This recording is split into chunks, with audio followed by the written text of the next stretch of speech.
Danas ću vam pokazati kako pečem ribu na moj način. Vrlo jednostavan način, vrlo ukusna riba.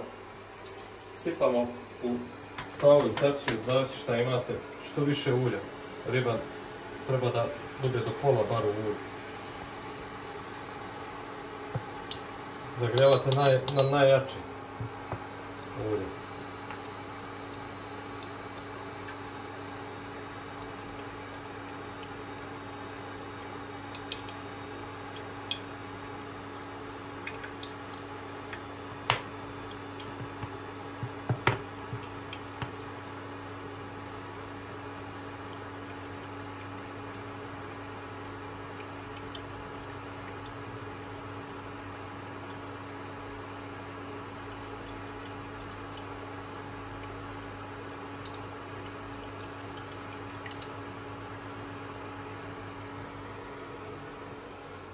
Ja ovdje imam 5 kg bijelog oslića kojeg sam narezao na komade. Sad ćete vidjeti u koju smjesu ga ja stavljam. Zato vam je potrebno jedno pivo. Njega ću nasipati ovdje.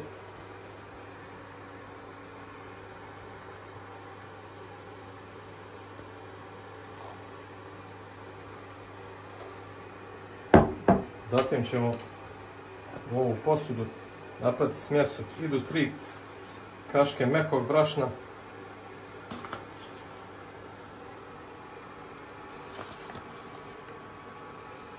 jedna kaška kuruzovog, bijelog ili žutog oštrog brašna, ovog kuruzovog, ljevinog. Još ćemo malo dobro. Popit isto 3 kaške mekog.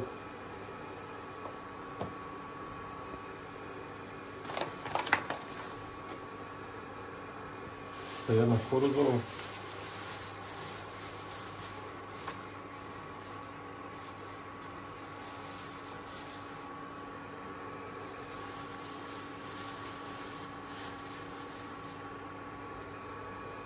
Opet isto.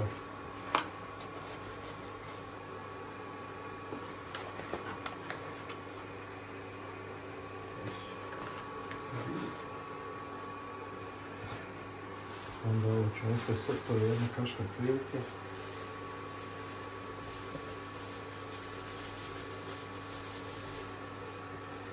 Stavljamo ovdje jedna kaška. 2, 3. Puzamo.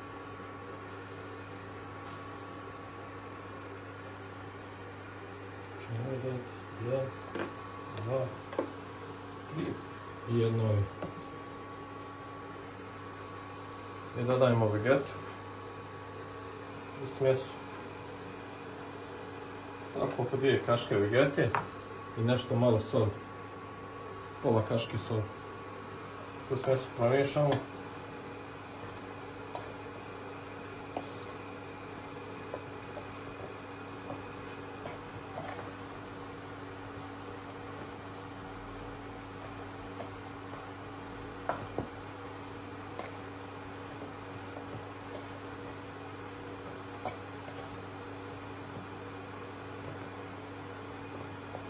Sad je spremno za upotrebu. Što malo sačekati da se zagrije ulje, da bude vrelo.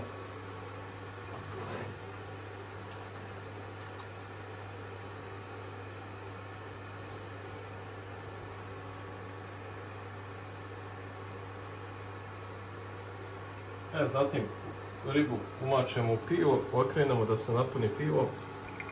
Iscijedimo i onda uvaljamo brašno.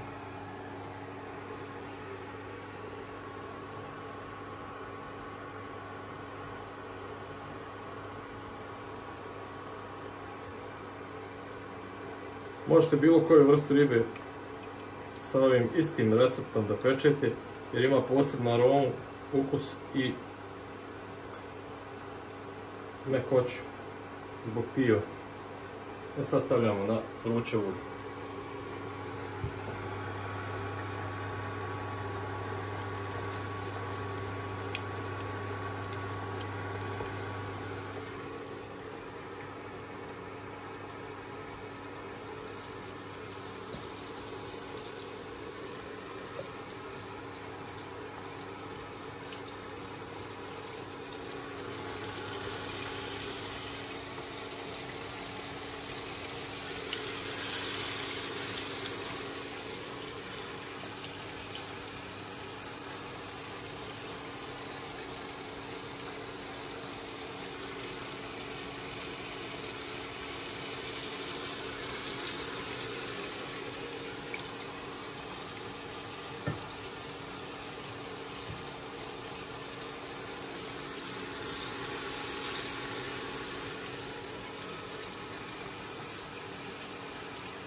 To je to. Sad, riba dok se peče 2-3 puta ćete okrenuti dok ne bude gotovo, ja ću vam pokazati kako izgleda kad je gotovo.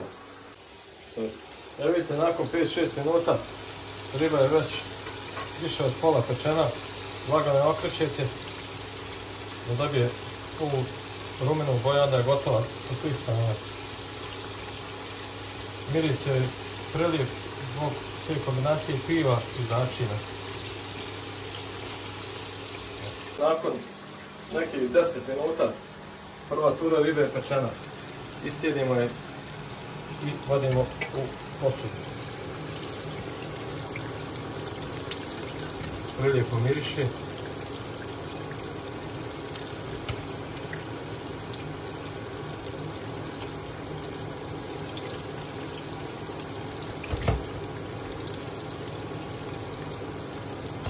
Ovaj postupak radimo sve do kraja, isto kao što sam vam pokazao sa ostatkom ribe.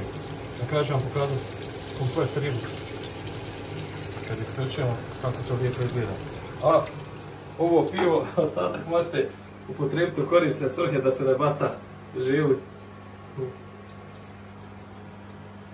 Ako vam se ovaj video svidio, zapratite moj kanal na linku ispod videa. Pozdrav, do idućeg recepta.